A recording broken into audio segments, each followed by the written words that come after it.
Hello. Hello, everyone. It's 5:30 on a Thursday, at least by my clock.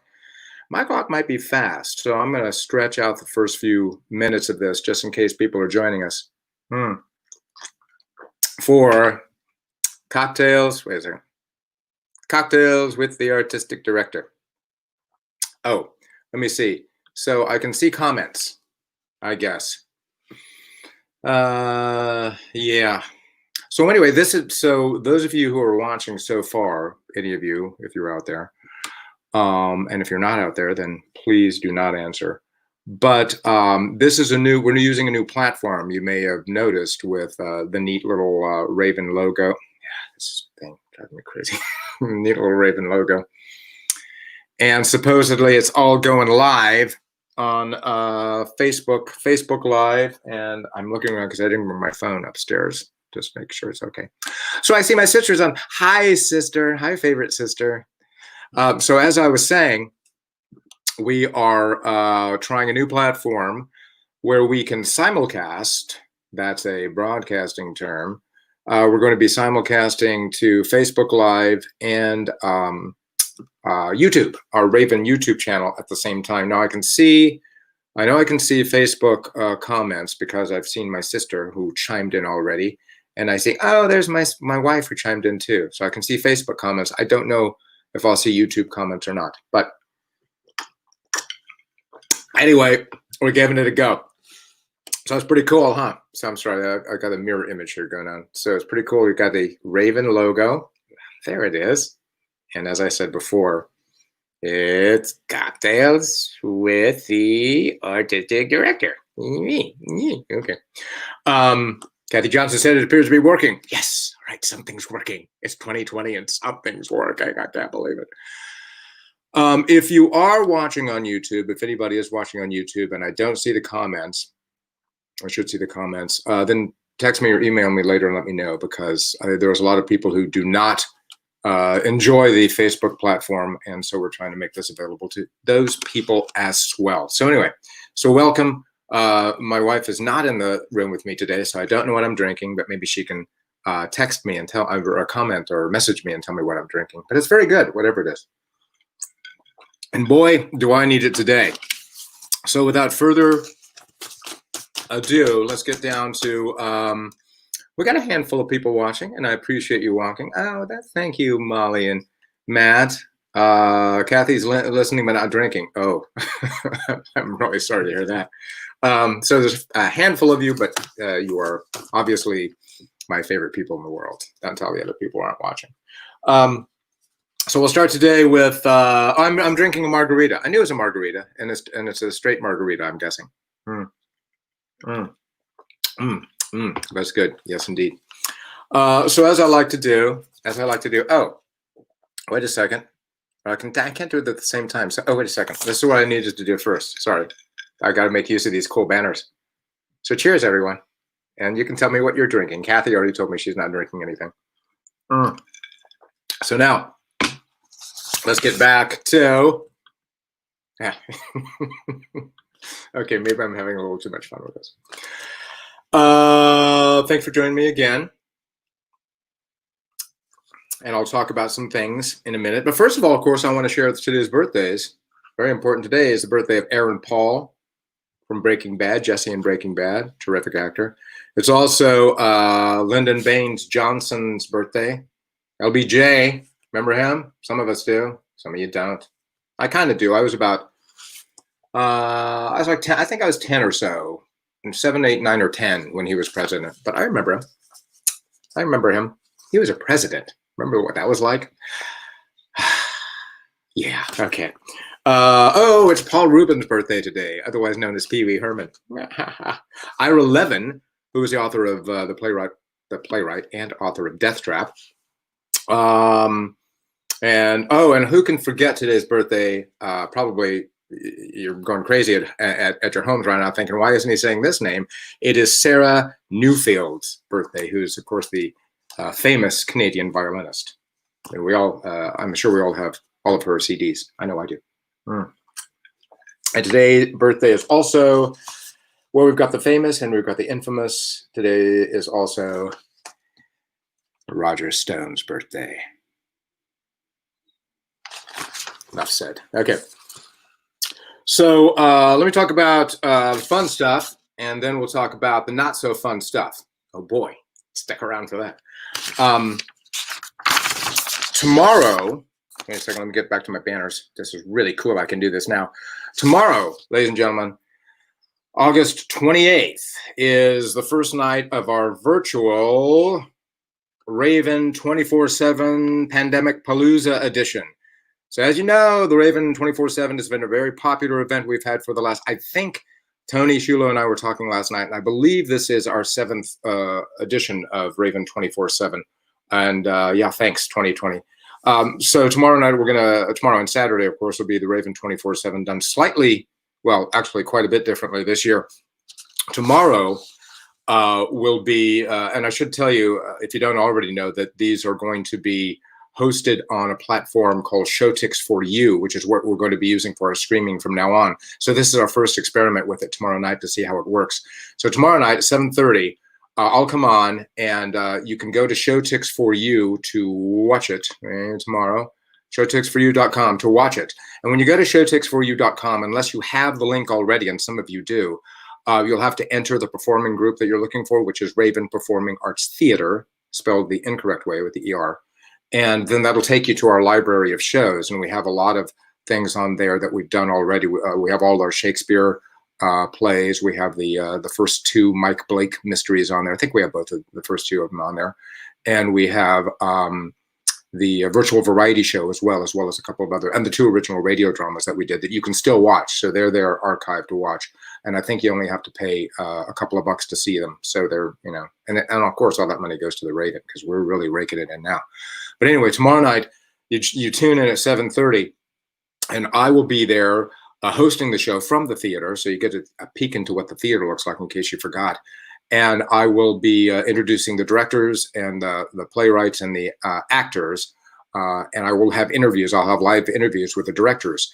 I will also at that time reveal the theme that was voted on by the audience in our poll last weekend, and the line of dialogue that was voted on by the audience in our poll last weekend. So you get the theme tomorrow night, the line of dialogue, you'll see who's doing it, and you'll get to talk to the directors, or I'll get to talk to the directors for a little bit.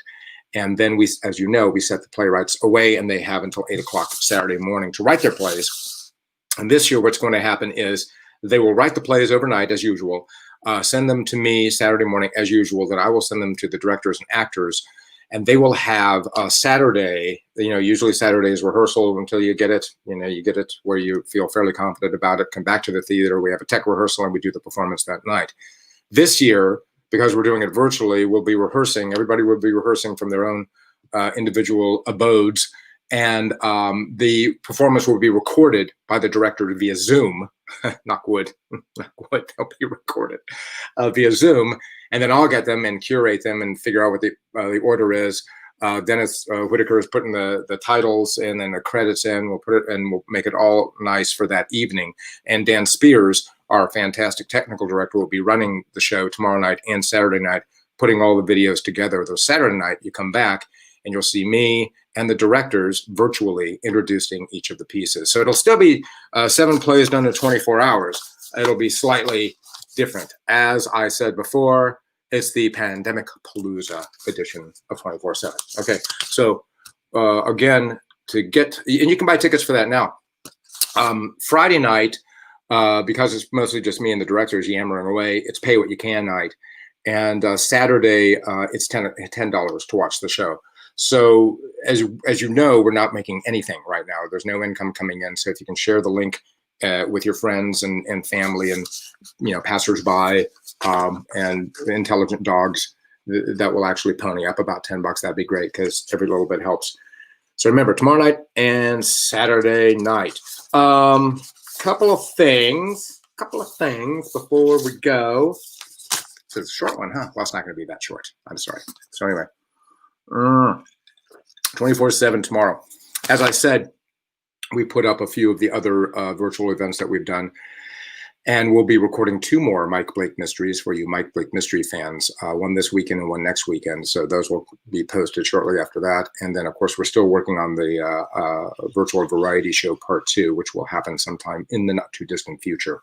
One thing I wanted to say just this afternoon, the lovely and talented Katie Watts Whitaker and I had a virtual meeting with Angie Sanchez, who's head of programs at Corazon. And we were starting to talk about something very exciting. As you know, Katie runs our youth theater program, which, in a short matter of time became hugely successful. So what we're trying to do is reach out and work with Corazon to bring more of our Latino students into the youth theater program. And we have a grant. Katie got a grant. So a lot of the students can take this, can get it for free, can do the youth theater for free. So Katie is busy working out what the logistics of that's are going to look like, and Corazon is going to work with us to help get the word out to the community that we're offering that. So things are looking really good as far as our commitment that we've made a few months ago to do better about reaching out and engaging our entire community, the entire 100% community, not just the 70% of us white folk. So that's very encouraging. And Angie is terrific. She is a very dynamic person. And I think, there's people who you say, hey, we want to do this, and they figure out how to get it done. She's one of those people. So I'm very excited about that. So that bodes well for the future, not only of the Raven Theater, but of our community in general. Speaking of our community in general, you know how I hate to get political.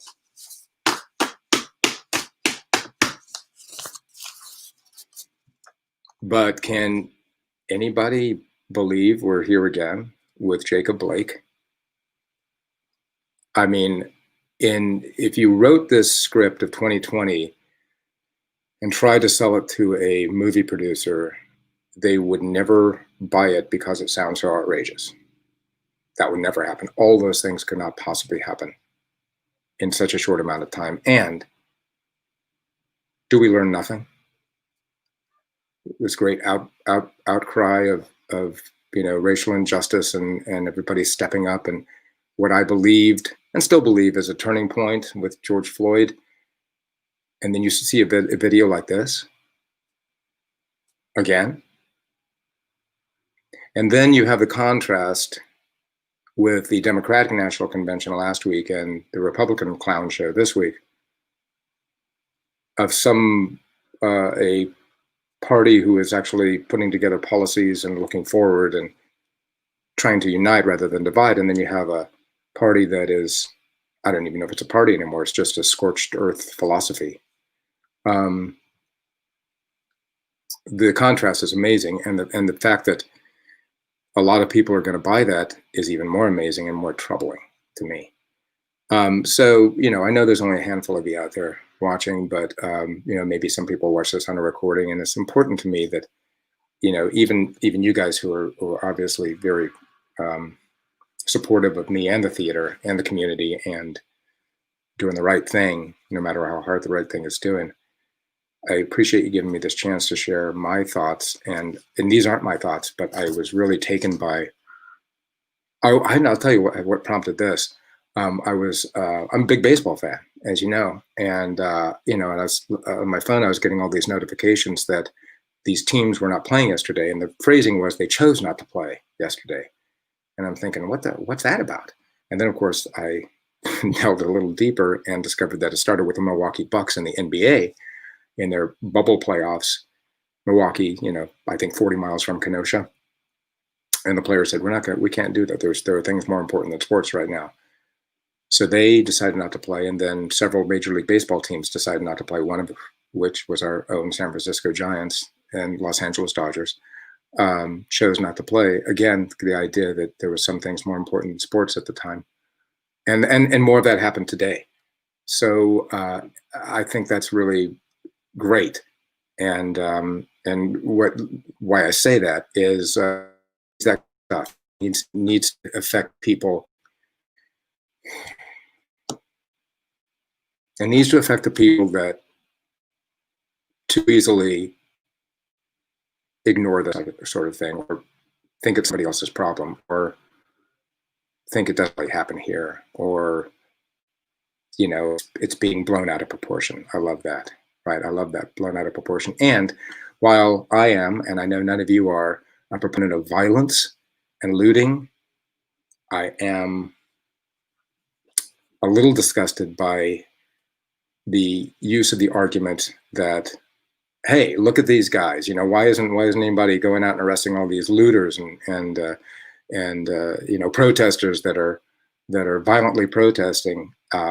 Which to me is like, it's like a shell game. That's right. Hey, it's hey, look at this over here. Let's ignore the real problem and address this band-aid over here. And as well as I do too, that these people who are looting are not part of the protest, are not there for the right reasons. So I find it a little bit disingenuous that people are doing that. But I saw a quote from an athlete. And, I'm the last person in the world who say, hey, these athletes, it's like actors, right? It's like, because you're a good actor doesn't make you a foreign policy expert or an expert on systemic racism. But an athlete who I thought, this is pretty good. And for me, it really hit home. So bear with me. It's a little lengthy, but I wanted to read this to you. It's from Doc Rivers, who is the coach of the LA Clippers and was a former player as well. He's black, a basketball coach. He said, this was yesterday, he says, what stands out to me, just watching the Republican National Convention, and they're spewing this fear. Like all you hear is Donald Trump and all of them talking about fear. We're the ones getting killed. We're the ones getting shot. We're the ones who are denied to live in certain communities. We've been hung. We've been shot. And all you do is keep hearing about fear. It's amazing. Why do we keep loving this country and this country does not love us back? I should just be a coach. And it so often reminded me of my color. It's just really sad. We got to do better, but we got to demand better. It's funny. We protest and they send riot guards, right? They send people in riot outfits. Then they go to Michigan and they're spitting on cops and nothing happens. The training has to change in the police force. The unions have to be taken down in the police force. My dad was a cop. Doc Rivers' dad was a cop for, I think, 40 years. I believe in good cops. We're not trying to defund the police and take all their money away. We're trying to get them to protect us just like they protect everybody else. If you watch that Jacob Blake video, you don't need to be black to be outraged. You need to be American and outraged. And how dare the Republicans talk about fear? We're the ones that need to be scared. We're the ones having to talk to every black child. What white father has to give his son a talk about being careful if you get pulled over is just ridiculous. And it keeps going. There's no charges. Breonna Taylor, no charges, nothing. All we're asking is you live up to the Constitution. That's all we're asking for everybody, for everyone. We can fight for justice, but we still should do our jobs. I really believe that. Because doing our jobs, people are seeing excellent from Americans, black Americans and white Americans. So I would still do my job, just my opinion. But if my players told me no, it'd be no. I can tell you that. So I think that's a good point. It's that even this public discourse on systemic racism was turned into a black and white discourse. And I think Doc Rivers makes a great point, is that it's an American discourse. So I'm just sad that we're here again, or here still. We're not here again. We didn't go away. Didn't go away. We're here still. So again, as we've said all along, this is not something that goes away. This is not something that should fade away. We've got to remember it, and we've got to make sure that we do everything we can to end it, end this systemic racism, end this police brutality. And the way we do that, ladies and gentlemen, as well as I do, the way we do that is we vote. We vote. It's got to be a tsunami of votes that are so overwhelming that every dirty trick the Republicans and Russians and whoever else is involved in this are doing, every attempt to suppress voting, every threat to this democracy is superseded by an overwhelming outpouring of voting. So, a tidal wall of voting that is so huge and overwhelming it cannot be denied. It cannot be undercut by cheating and lying, and everything else the Republicans will try to keep this man so desperate for power, and yet having no idea what to do with that power. Anyway. So I'm sorry. So thanks for indulging me. And let me say once again, on that cheery note, once again, remember that Raven 24/7 is tomorrow. showticksforyou.com. And I really thank Dan Spears and Tom Lukens for working the last couple of days to figure out how to make this work Friday and Saturday. Knock wood, it will work, and it will. And even if it doesn't, it'll be fun because it's 24/7. I really appreciate all the work that they've done, and Dennis Whitaker and Katie Watts Whitaker for all the work that they continue to do to make this stuff keep happening and keep us going while we still count the days until we can all get back into that theater again and share our stories in the same room at the same time together. So that's it from me this evening. Thank you for joining me, the Royal Us. Thank you for joining the Royal Us. And I hope to see you tomorrow night at 7:30. Until then, please stay safe, stay healthy, and stay well.